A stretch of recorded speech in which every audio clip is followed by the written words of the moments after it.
Okay, good evening. Thank you all for coming. Thank you to Google Campus Tel Aviv for having us here. Most of us here believe in using advanced technology to create a new type of currency. And we believe that Bitcoin does just that, but it's not the only way to do it. Another approach to using technology to create new money is using quantum effects and quantum computing, which gives rise to the concept of quantum money. And to talk about this, we have here Sattath, who is originally from Jerusalem, but is coming here today all the way from California, where he's doing his postdoc in UC Berkeley. So please welcome Sattath.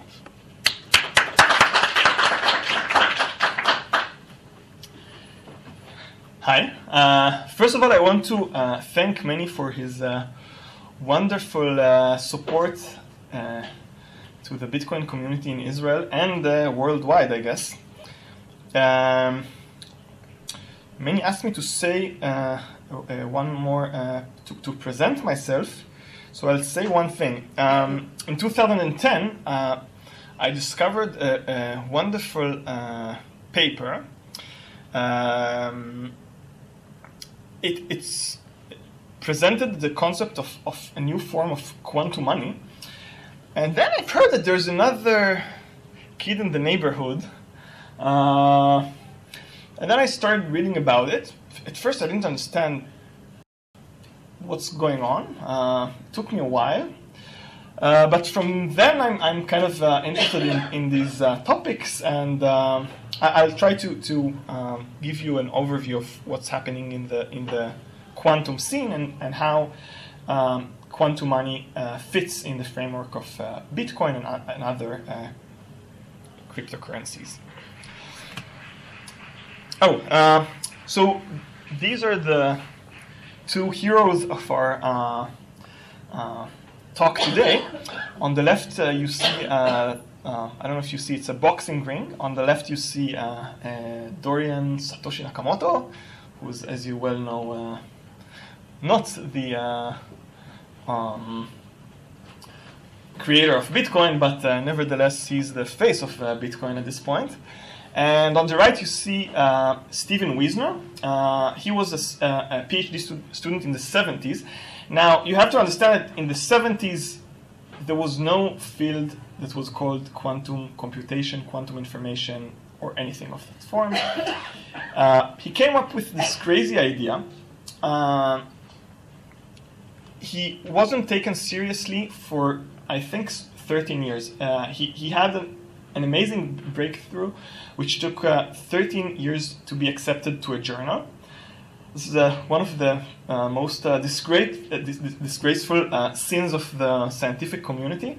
At this point, he doesn't have, he's not actively working in quantum information, but he's still around. This was, I took this picture a year back, and he's now lives in Israel.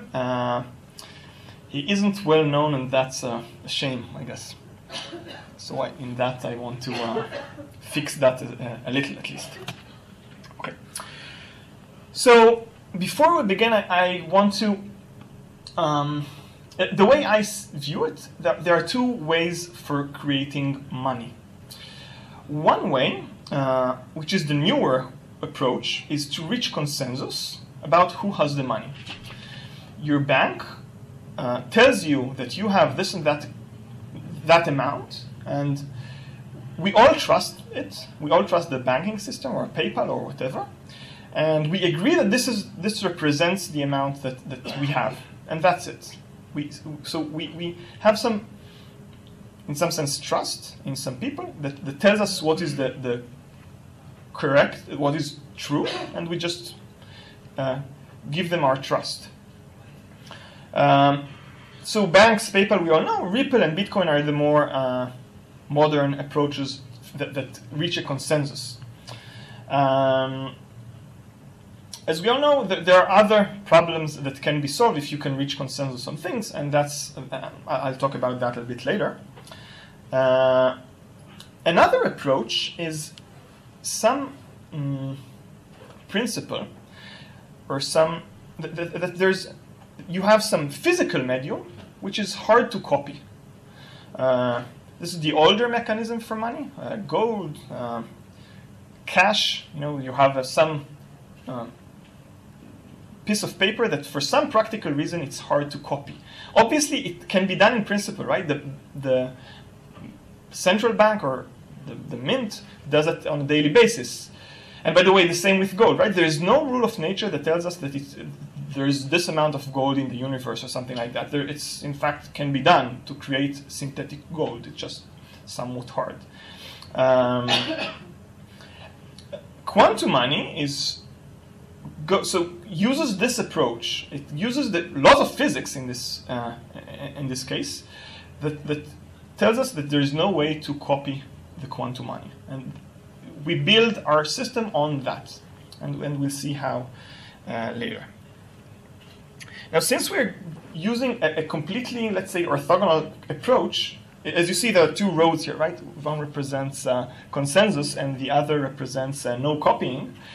And the difficulties that we'll encounter in this different routes are somewhat different, and I'll emphasize the differences. Okay, so what is quantum money? It has some similar properties to Bitcoin, achieved in a very different way. It is based on the laws of quantum mechanics, and it requires a quantum computer, and quantum computers are not yet available. There is a whole debate about the time frame in which it will be implemented. I'm not an expert on that, and I think it's kind of a boring discussion, so please let's leave that aside. In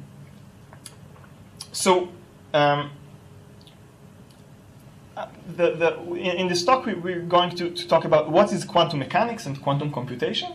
What does these words mean? Then we'll see Wiesner's quantum money scheme, which is a specific approach for quantum money. And then we'll move on to the properties of some more modern quantum money schemes, in which I'll just tell you about. I'm not going to describe them. That requires much more technical details that I can do in this talk. And we'll end this discussion about whether Bitcoin is a competitor to, whether quantum money and Bitcoin are competitors, or whether they can be,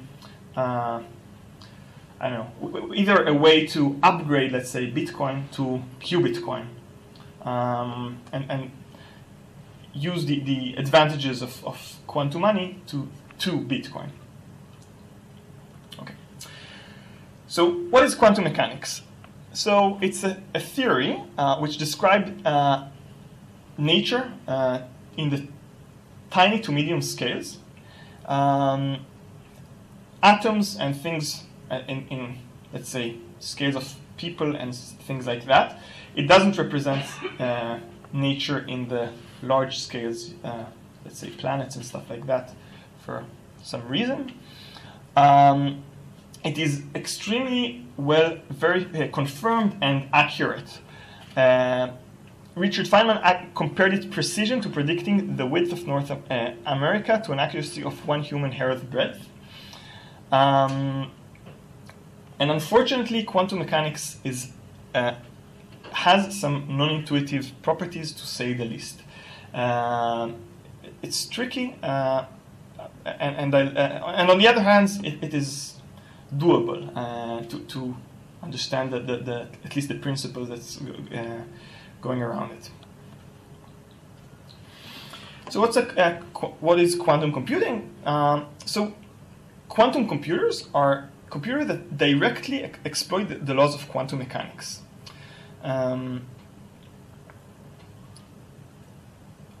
They are not yet implemented, as I mentioned, and we know that they can solve several problems that, as far as we know, classical computers cannot solve in practice.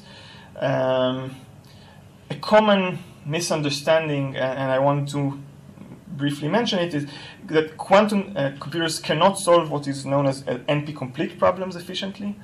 So it's not going to change the entire viewpoint of computation. There are some special problems which it can solve efficiently, much more efficiently than classical computers, but not everything. There's an interesting point. I think there was a talk about it, that quantum computers can break Bitcoin's digital signature schemes, and Vitalik Buterin has some way to fix that, and if there's a link here for that, in case you're interested. So up to now, I think quantum computers were kind of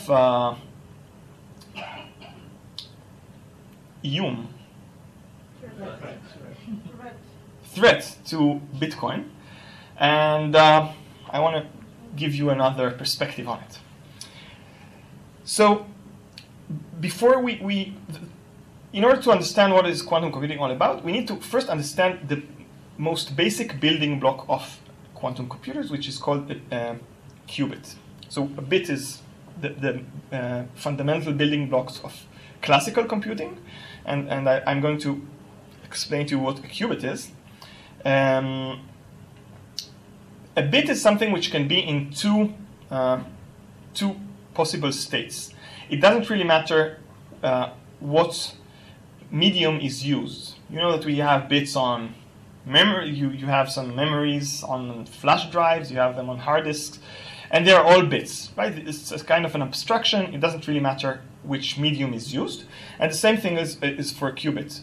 You can implement qubits in numerous ways, and the abstraction is the important part. The implementation is not that important, exactly like in the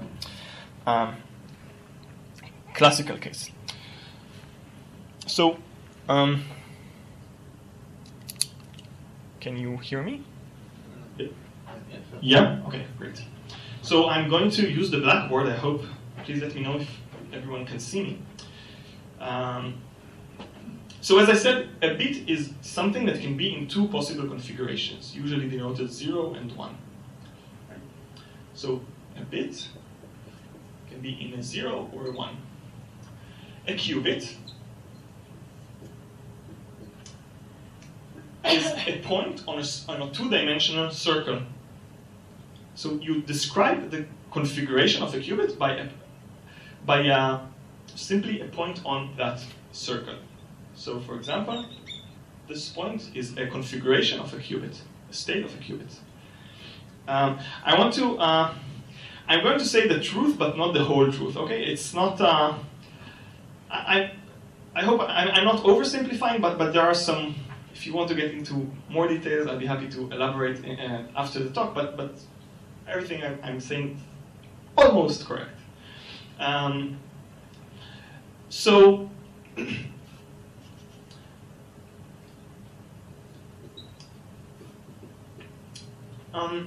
Each point on a circle has an x coordinate and a y coordinate, right? So I denote this x and y. I hope you remember that x squared plus y squared equals 1 on a unit circle. And what can you do with a qubit? So one thing you can do with a qubit is measure it. When you measure it, I'm going to say in the standard basis, you'll see in a minute what exactly do I mean by that. The probability of having the outcome, which I call 0, is x squared. The probability of measuring 1 is y squared. And since x squared plus y squared is 1, then this is a probability. It's positive and sums up to 1. What else can we do? Oh, so just to give an example, what happens if we take, I don't draw the circle, but I'm sure you understand what exactly I mean. What happens if you measure this state in the standard basis? 0. You get a 0 with probability 1, right? For this state, you get a 0 with probability 1. Can you see the board? Yeah, okay. So we call this state the 0 state. What happens to this state? It's a 1. Okay. What happens when you measure this state, where this angle is 45 degrees? It's 50% to 0 and 50% to 1. Great, 50% 0 and 50% 1. And if you measure this state, the same. So this is a bit... Why isn't it? Y is minus something, and when you square it, you get some half. Okay? So this is where it's so these states, when you measure it, you get the same statistics. You, in some way, they are not differentiated by this measurement. Okay. What else can you do with a qubit? You can measure it in a different basis. What exactly do I mean? So I draw the circle, and then I put the axes. You see here I have some axes, and I draw it in a different axis. I can choose whatever axis I want. And for whatever axis I want, I have some x coordinate here. And let's call it x prime and y prime, where x prime is this length, and y prime is this length. And when I measure in this basis, what do I get? The probability of, let's call this axis, I don't know, A. We need some labeling. And B. So the probability of A, of getting the outcome A, I just gave it some label. I don't know, in this example, this is x prime squared. And probability of B is y prime squared. Whatever x prime and y prime are. And it's kind of an easy thing to verify that these indeed sum up to 1, no matter what axis you choose. Okay. So, do you remember these states? These two states? I call these states, this state plus, and this state minus. Why do I call it a plus? Because it is a combination of both 0 plus a 1, right? This is a 0 and this is a 1. So it's a combination of both of them. And I call this a minus because you take 0 and minus the 1. Okay, so when you measure the plus state in this basis, in this rotated basis, so suppose you measure the state in this basis, what happens? Just to make sure that you're following. It's a 1. You get a plus, or this. You get plus y prime. Yeah, and in this case, x prime is 1, right? The vector is pointing at the axis. So it's, in this case, you get the probability for getting a plus is 1. And in this case, for this, and the probability of getting a minus is 0, right? For this vector. And the other way around, right? If I had a minus state, the probability of getting a minus is 1. So I call this the plus-minus basis. So if we said that before the statistics is the same for these two vectors, if we measure in the right basis, we get we can differentiate between the two. Okay, so that's you need, if you want to distinguish between two states, you need to know in which basis to measure. That's the main point. So I don't know. I'll be happy to if you have any questions. Now is a great point because at a later point I'm going to use these ideas. So everybody is happy. Great. I'm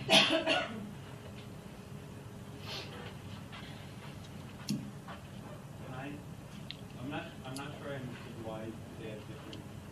How can we tell that? How do I? So I repeat the question. How can I tell the probabilities in this example? Okay. So.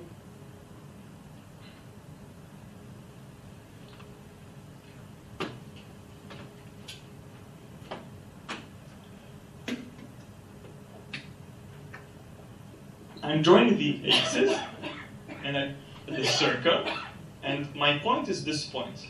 Right? This is my qubit. It is in this state.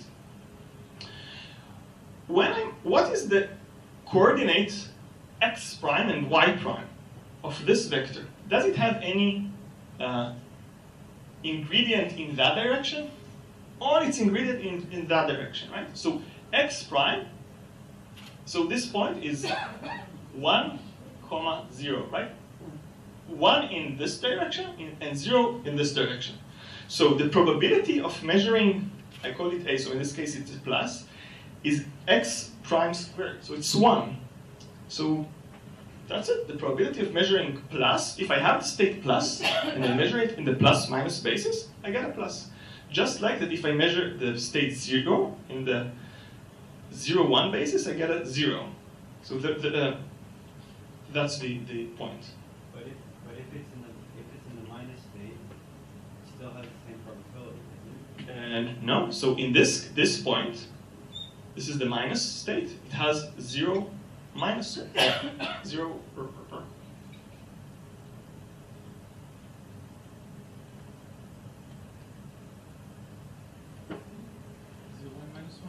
Yeah, I guess I needed to mark the axis. Mark the axis. Yeah, I guess this is the plus direction, so in this case it will be a 1, right? This is the plus. There, just like in any axis, you need to draw the direction. So this goes this way, and so the coordinate here is 0 and 1, right? This points to the in this case y-axis. So when you measure it, you get minus with probability 1. Okay? Great. So this is the tricky part. Oh, one more question? I didn't understand the main idea. Qubit is supposed to represent the same thing as bits represented? What is qubit in general? Okay, so the question is, what does a qubit represent, if I understand it correctly?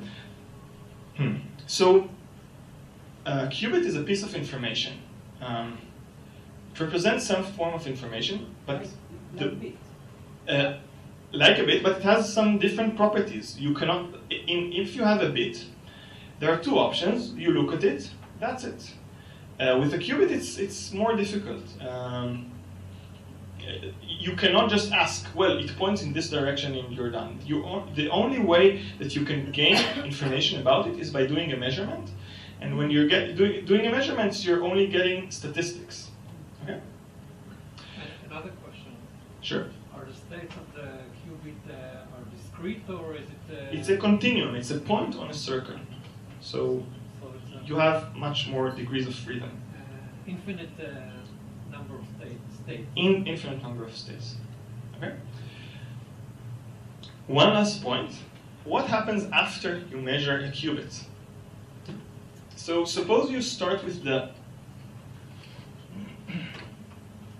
Okay, I'll just say it briefly. After you measure the qubit, it collapses to the state that you measured. So suppose you start with this state. I don't know, whatever that is. It has some angle, and you measure it, and the outcome is, you measured it in the standard basis, and the outcome was 1. Then it collapses to 1. It collapses to this vector. If you measured 1, it changes after the measurement to this state. Permanently. Well, if you do something different to it, you can change, but after the measurement, it becomes goes to this state. Now, on one hand, it sounds, what's going on here? On the other hand, let's look at what happens if you have, let's say, a coin, and you flipped it. If you hold the coin, well, at this point, with probability half it's a 0, with probability half it's a 1. When you look at it, and you see that it's a 1, well, now you have no probabilities. Suppose it was heads, so now it's with probability 1, it's heads. So it has at least some resemblance to probability. Does that make sense? Just like that, if you see something, it changes the probability that you assign to it. Here it's a little bit different because something really happened to it. It's not that you had some something that you didn't know. This is supposed to represent reality. So there is something strange going on here, but it's not completely non-intuitive. Okay.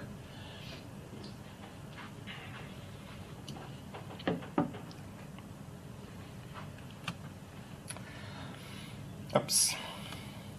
So, what's going on here?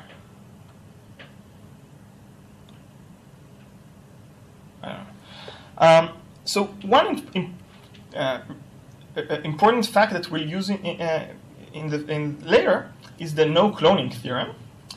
It says the following: it is impossible by the laws of quantum mechanics to copy a qubit in an unknown state.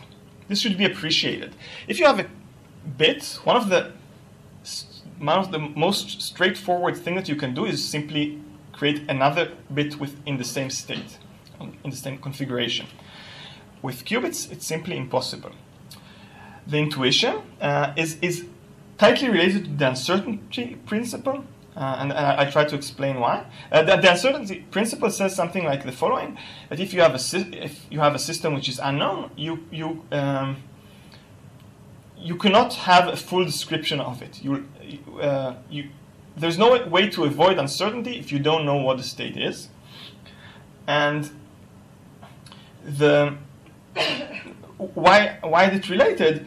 If you could clone a state, so you could create as many copies as you like, and then get statistics as much as you want, and then you could, describe the state to whatever accuracy that you want.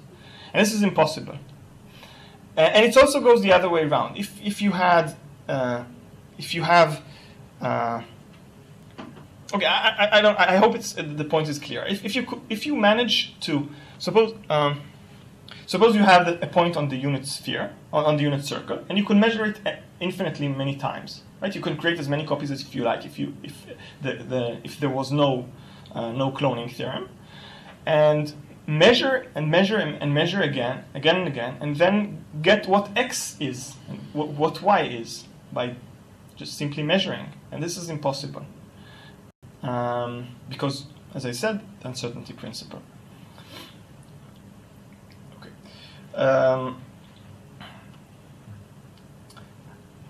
So now we are moving on to Wiesner's quantum money scheme. The people there is, on the left is Stephen Wiesner, and on the right is Scott Aronson, which will be also a figure in this talk later.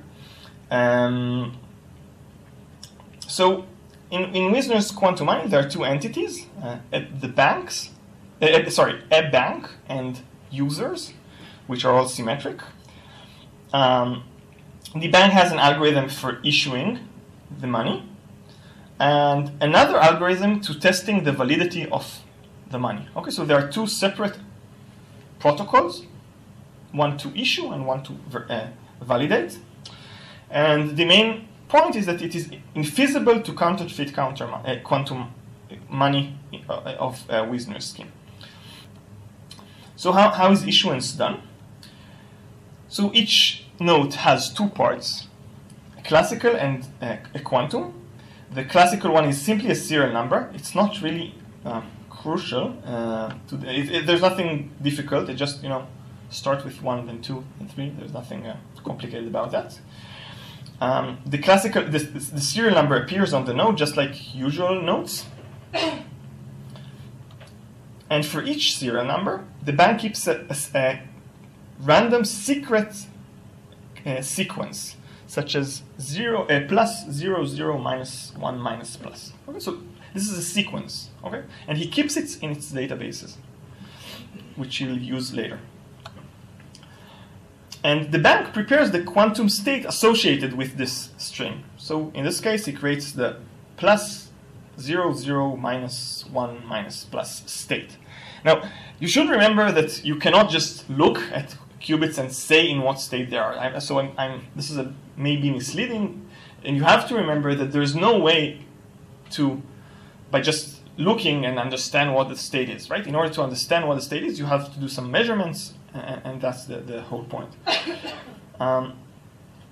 And how is validation done? So the user sends the note to the bank, and this is already you should be suspicious, right? There's quantum information involved, and the qubits should travel somehow to the bank. Then the bank looks for the secret sequence associated with the serial number of that note, and measure the qubits in their appropriate basis. So in this example, the first qubit is the plus state. So the bank measures the first qubit in the plus-minus basis. What should if the note is legitimate, what should the outcome be if he measures in the plus-minus basis? Plus with probability 1, right? He measured plus and minus. The state is plus, so he should get a plus. If he gets something different, he says, go to jail, right? It's invalid, game over. And it just repeats this process for all the qubits. If all the qubits are in the correct, gives the correct answer, then the bill is fine, and he passes the validation. That destroys the bill. So that's a tricky. So as I said before, because something happened with probability 1, you can see that nothing happened to the state if it was legitimate, right? You measure it, it collapses to the state that it was measured on, and it was plus, and you measure the plus, so nothing happens. It's a tricky. I'll get into that later on how money circulates exactly. You know, I'll just say it now. This is the trickiest part in Wiesner's scheme. There are two works exactly on that, how exactly money circulates. Basically, in order for money to be circulated, after every validation, new money should be issued. So you send one quantum note and get another quantum note in return. Otherwise, the scheme is insecure. There's no downsides to that. It's just some minor complication that should be noted. Okay. Okay. So, what are the properties of Wiesner's scheme? The downsides. Oh, okay. Is everything okay? I described Wiesner's scheme. I hope that's it. I mean, that's Wiesner's scheme. If you have any thing that you don't understand, feel free to ask now. Yeah. Can you?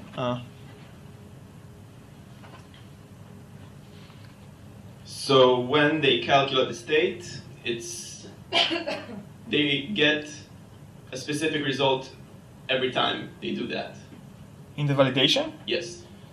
Yeah, they know what to expect, and if they get the result they expect, if the bank gets the result that it expects, then for all the qubits, then he declares that the money is valid, and otherwise it rejects.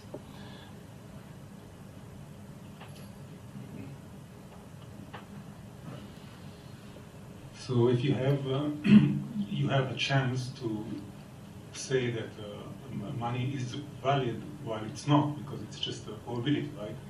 So if I forge money and there's not enough bits, then the bank may come to the conclusion that it's a valid money, but it's not. Okay, so let's think how to counterfeit money. Suppose we just try. We guess the basis in which, suppose that we guess a secret sequence. What are the probability that we'll get the exact sequence? That's easily 4 to the minus n. It's exponentially small. There's no way that you'll manage to do that.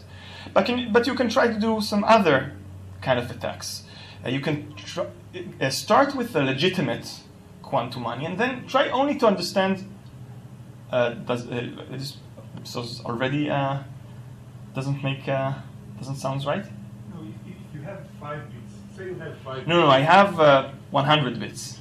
I use 100 qubits for this scheme. I use a large number.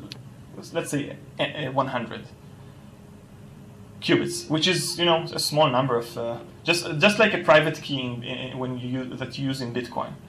I just want to say that you don't need to guess 2 to the 100, right? Because you need to get to a probability that it will come out to be similar to the 2 to the 100, right? No, if the bank validates even if you have one error in the, if he sees one error in the outcomes, if it didn't get all the results that it expected, then it declared that the bill was invalid. So you need to get it. You can do it multiple times, but eventually you have to get the exact sequence, or at least that the outcomes of the banks are as expected.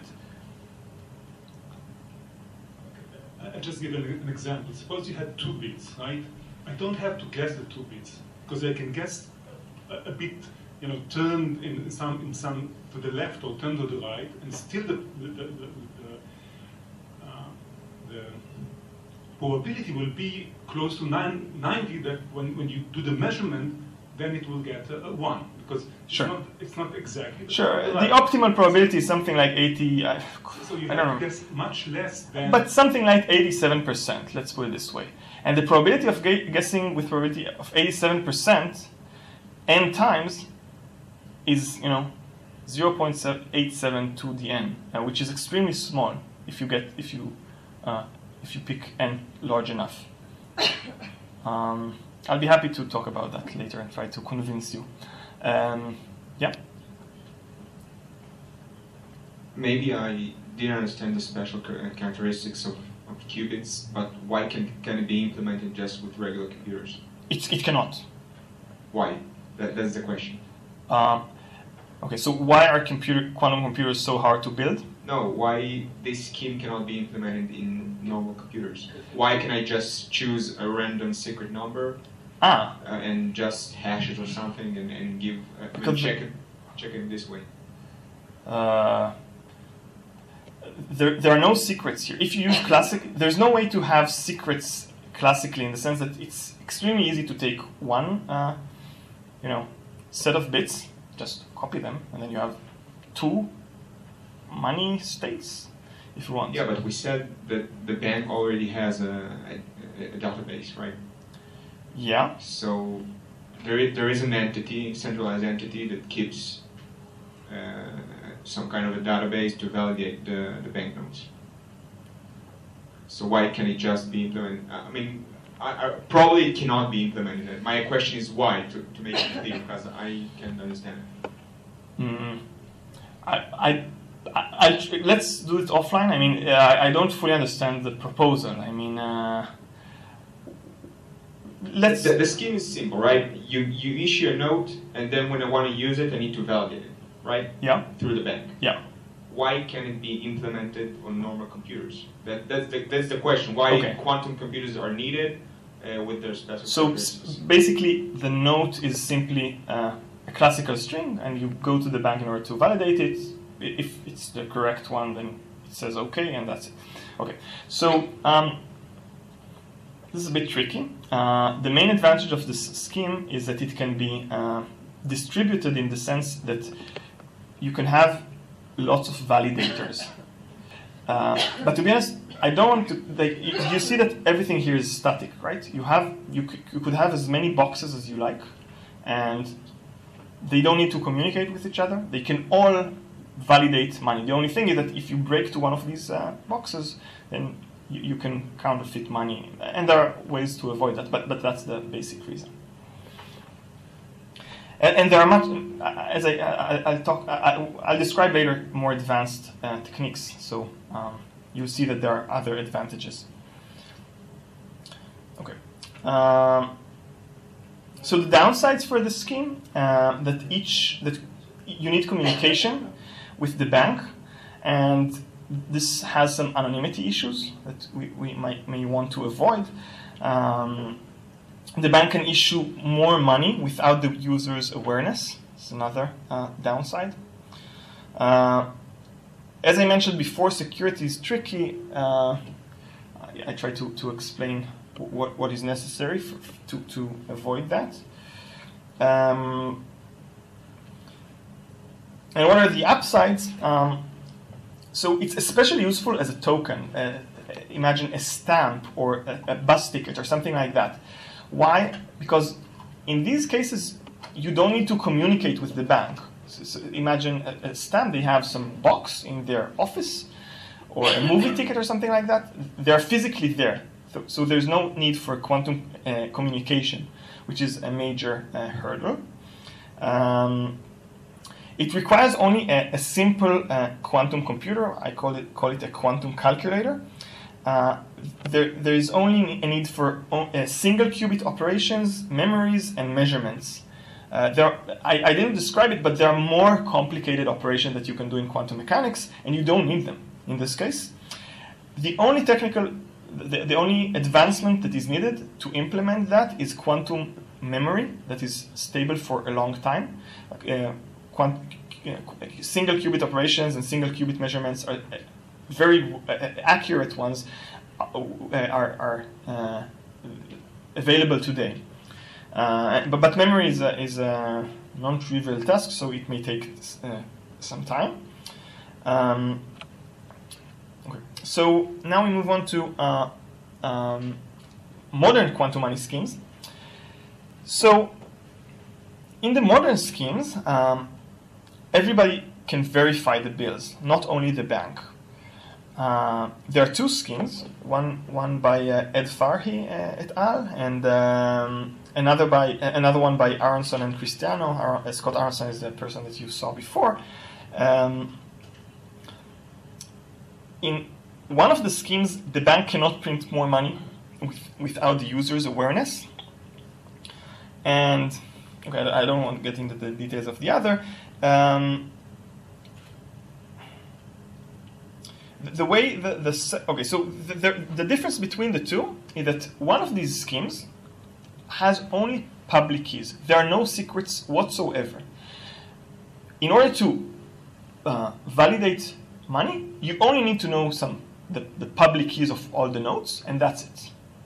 In the other, there are private keys, which are known only to the mint. If the mint therefore can create more money, but in order to validate, you don't need to know the private keys. Only for issuance you need the private keys. Okay, so this starts to sound much more like Bitcoin,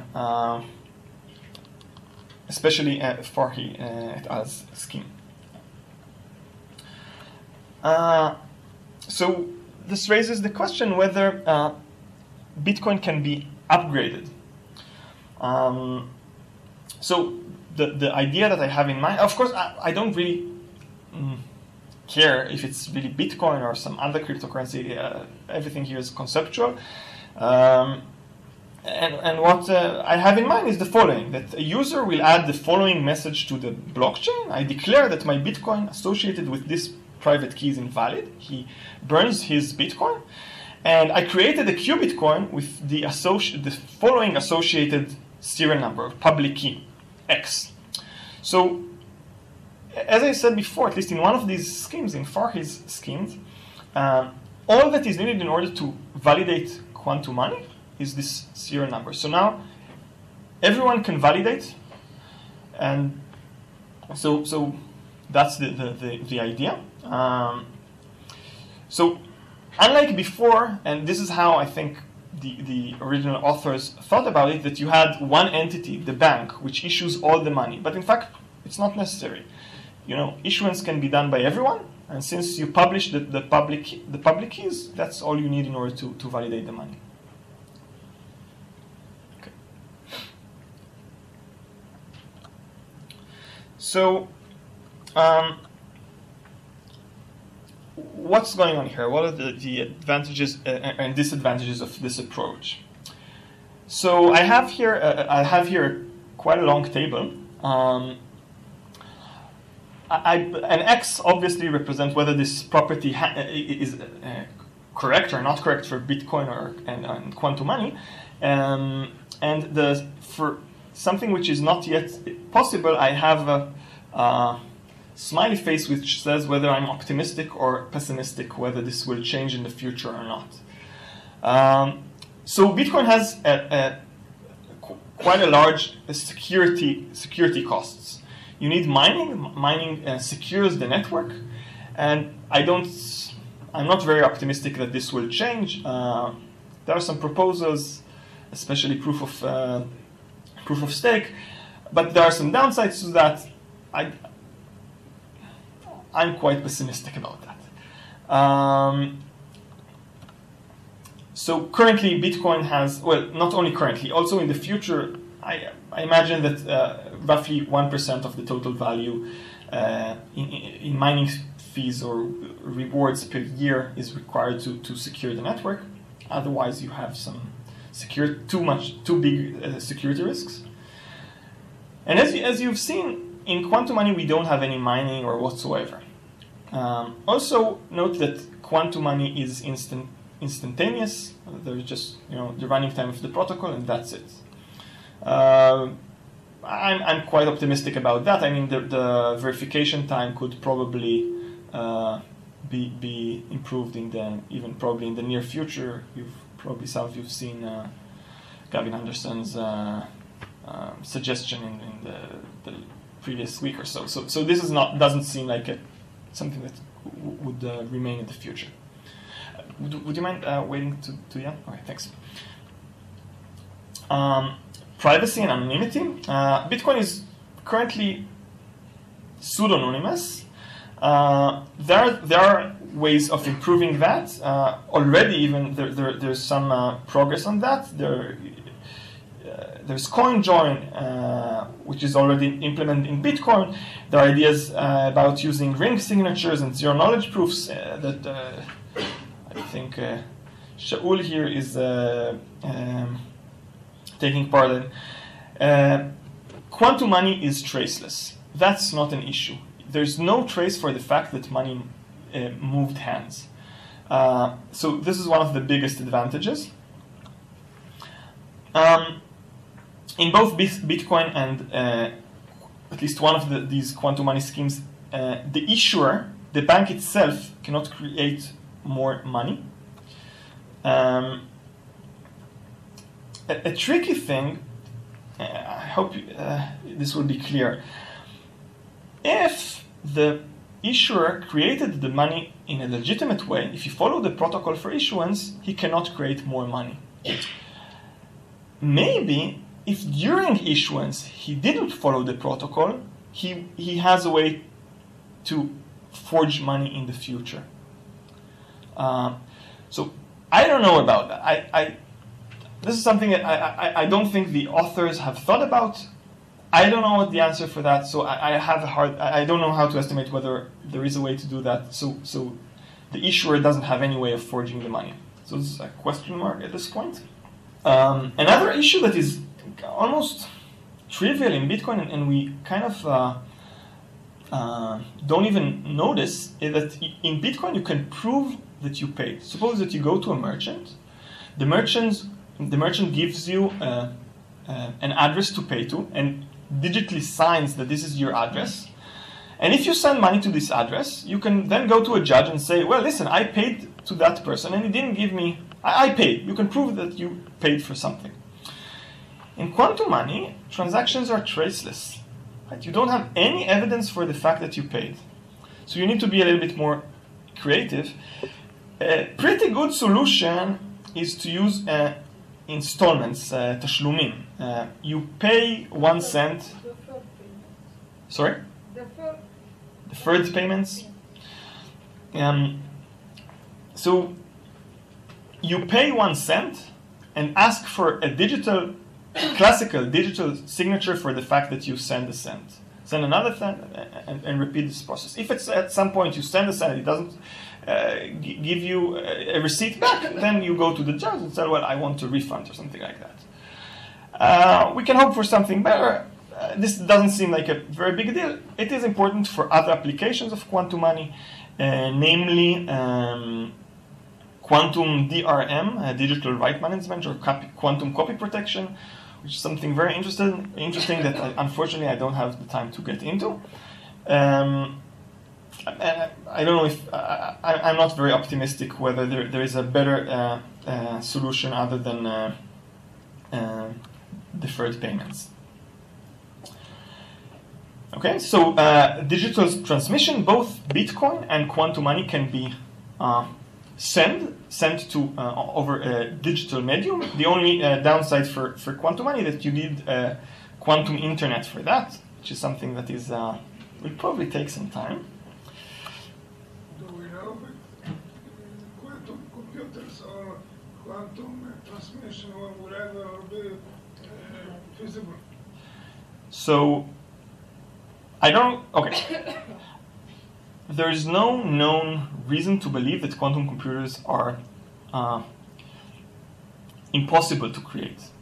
There is an engineering question here, whether how much time will it take, or whether maybe at no point in the future there's some just technical reasons why we won't be able to make it. For me, the most interesting answer would be that there is some theoretical reason why quantum computers cannot be built. This will, if we'll learn that there is that in some sense quantum mechanics is not what we've thought that it is, this is a much bigger breakthrough than building a certain kind of computer. This is a much bigger deal.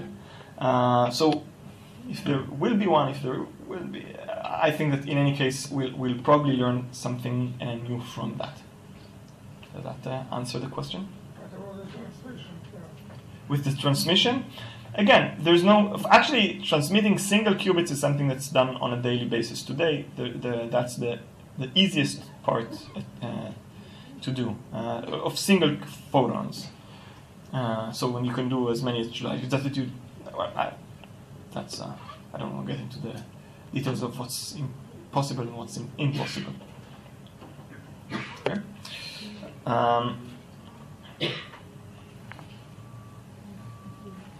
So another downside of quantum money is I don't know, smart contracts or Bitcoin too. The Bitcoin, as we mentioned before, solves the consensus problem.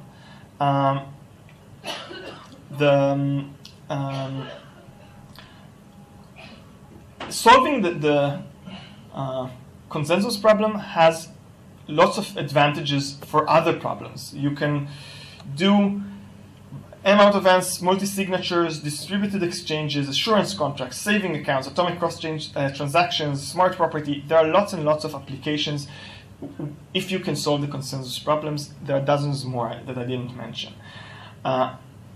Quantum money is much like cash or gold. It's just not something which is feasible to do with that. So all of these things cannot be done. I don't think that this will change in the future. Another interesting aspect is backup. In Bitcoin, you can save your private keys, create dozens of copies and keep them in safe places. In quantum money, you cannot copy your money. So theoretically, you don't have any way of creating a backup. So what can you do? There's something which is called quantum error correcting codes. Classical error correcting codes is something that if you have a string, you encode it to a longer string in order to have some redundancy, and then if one of the bits is changed, then you're good. You can correct these errors. CDs use that. Our cellular phones use that on a regular basis, and this is something which is extremely useful today in order to, whenever you have some digital media that you want to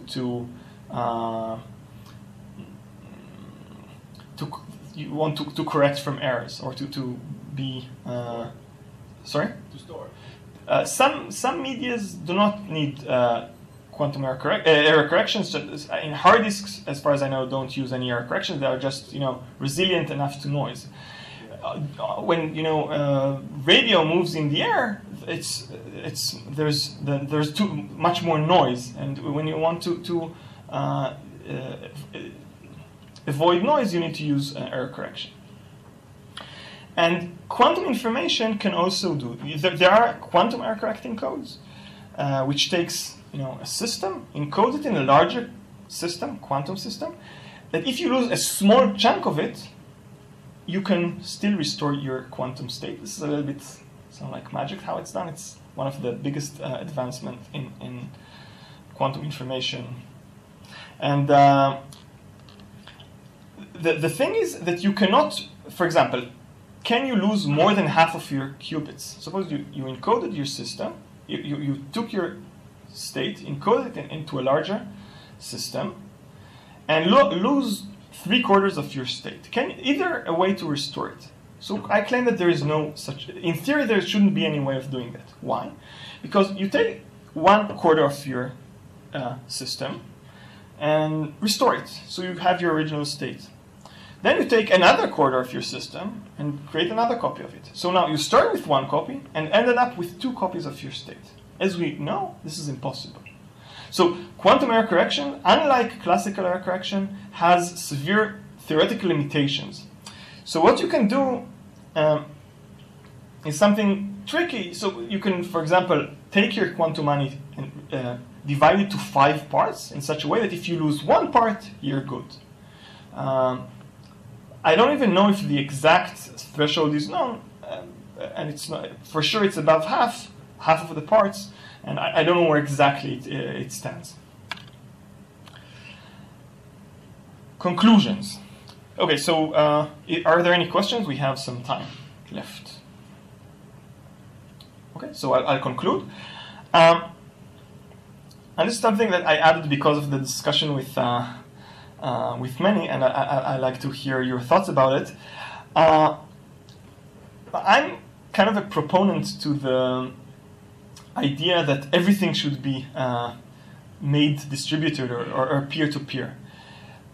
Designing a peer-to-peer network is an extremely complicated task. It has its own disadvantages. You lose lots of the agility that you have in a more centralized system, and it has some downsides and upsides, and you should make your decision based on that. Quantum money, even as Wiesner's scheme, may be used in a centralized way. Just to give you the numbers that it will save, currently $800 million are used every year for printing costs in the US, and I even suspect that the number of arrests and legal, the force that is needed in order to fight forging is probably even larger than that.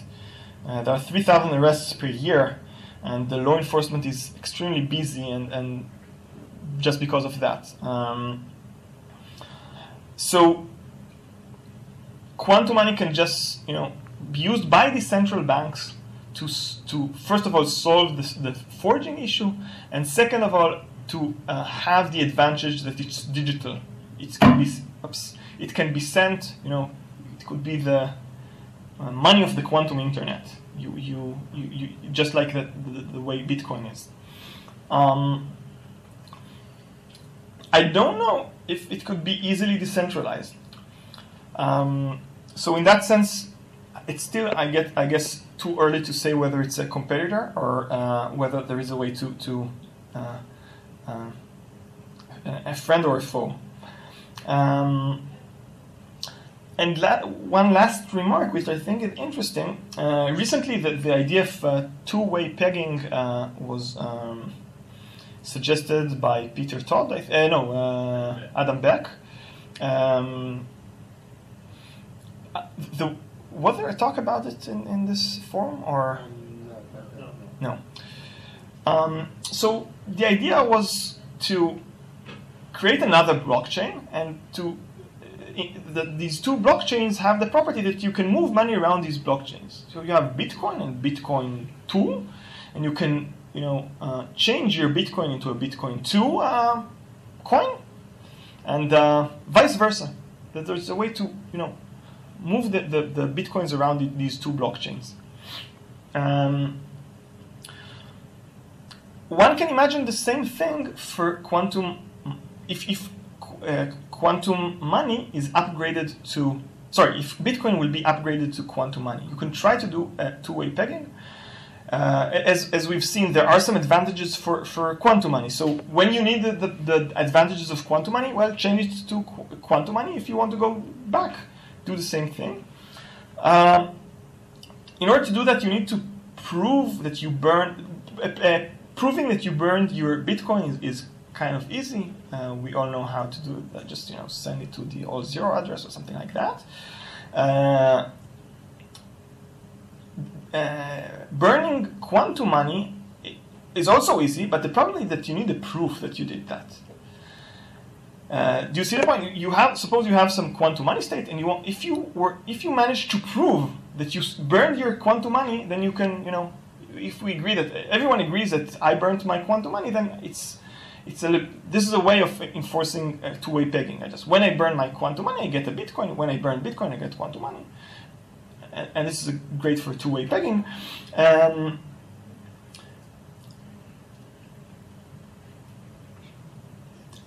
don't want to get into the details, but there is an obvious way to do that. I'm not sure whether it's secure or not, but it's something that is, I guess, interesting to point out. That's it. Thank you.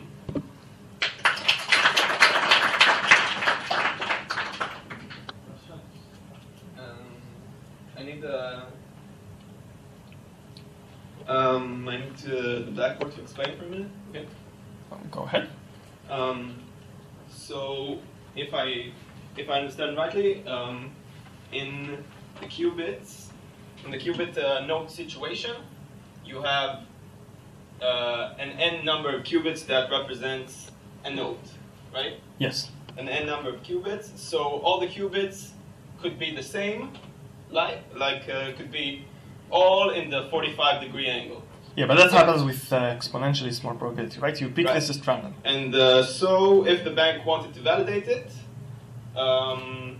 it would half of the times say it's a valid node and half of the time say it's an invalid node because, right, it decomposes into this and that, right? No, but he measures in the basis in which it prepared it. If it prepared the plus state, it measures in the plus-minus basis. So he expects to get a plus, and he will get a plus unless if you play with the bill, right? If the bank measures in the basis in which it was created. Yeah, if it's created in the classical basis, right? If it's created in the classical basis, it measures in the classical basis. And if it's created in the plus-minus basis, it is measured in the plus-minus basis. Yeah. So my question really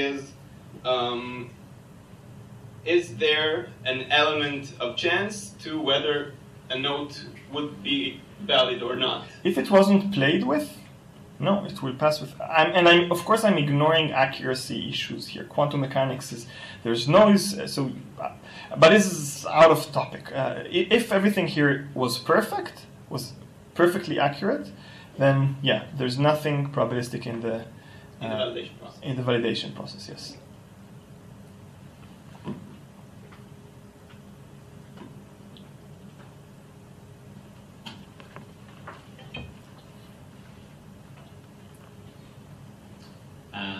Where is this quantum states kept on the node?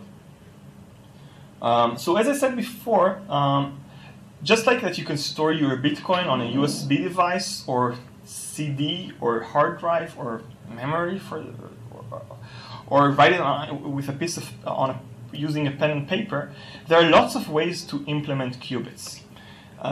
It can be a photon, it can be the energy level of an electron, and there are various others ways of doing it. You should imagine that actually it's on your mobile quantum phone, and it's just sit there and wait for you to use it.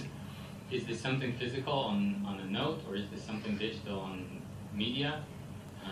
Just like you can do whatever you want. Just like that, you can use Bitcoin using pen and paper or print it, and then it's on a bill, or you can use. Is there any technical way of putting qubits on paper? Paper? No, you probably need some. Okay, I don't know, some electronic medium. But it could be on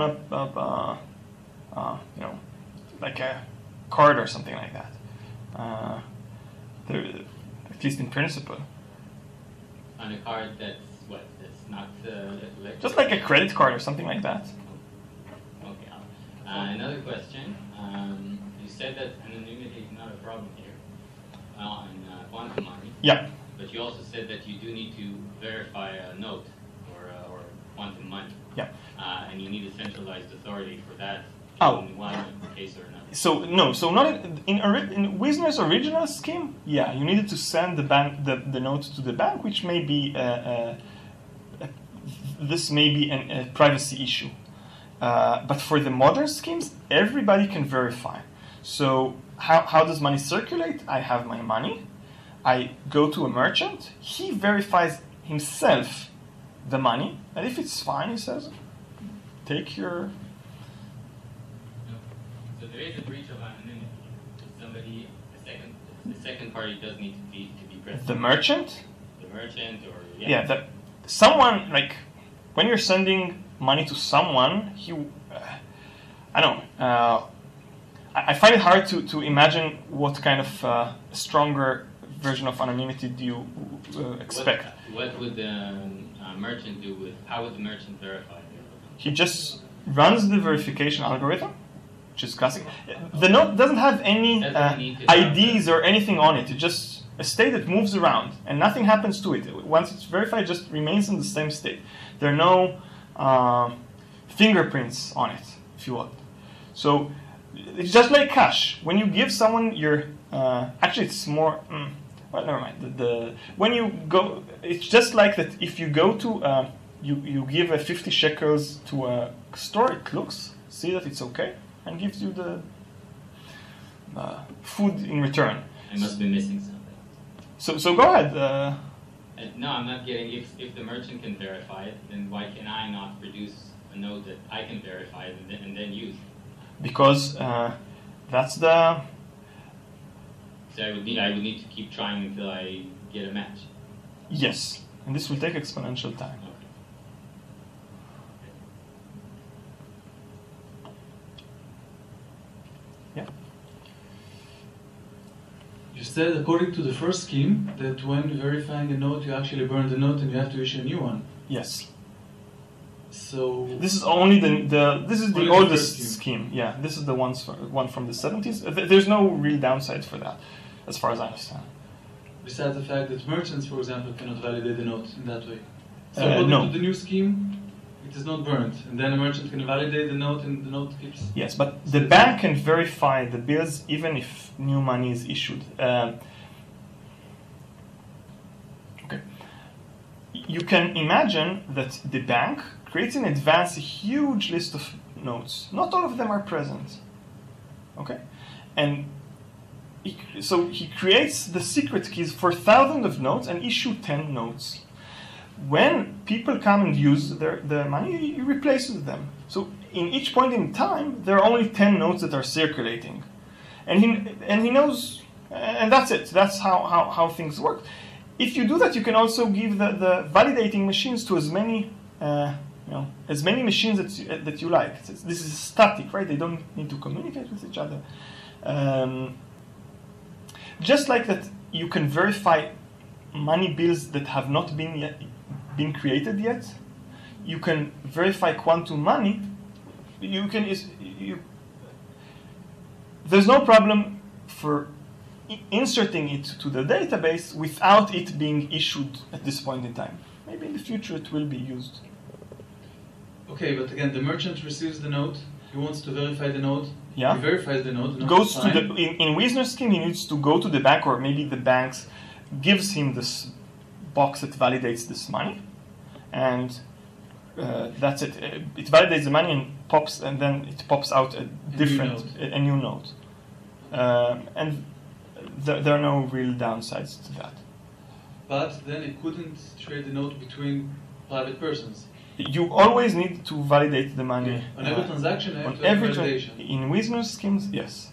That's the big improvements in the new schemes, that you don't need that. You can just do it yourself, the validation. There are no secrets. So the validation process is completely public? Yes.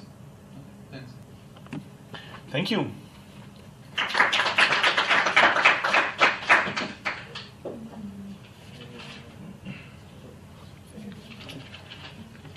Okay, thank you very much, Or. If you have any further questions from him, he'll be happy to answer it now. So, a few final announcements. If you haven't already signed up to the Israel Bitcoin Meetup group, please do so to receive updates on future events that we will be holding. Our next event is on August 27, where Ron Gross, one of the leaders of Bitcoin in Israel, will tell his personal story and experiences with Bitcoin. And the next major event we will have is on October 19-20, where we'll be holding the International Inside Bitcoin Conference in Kfar Maccabea. So you're welcome to buy tickets to that as well. So that's it. We have the venue available for us for as long as we want. So enjoy the rest of your evening. Thank you.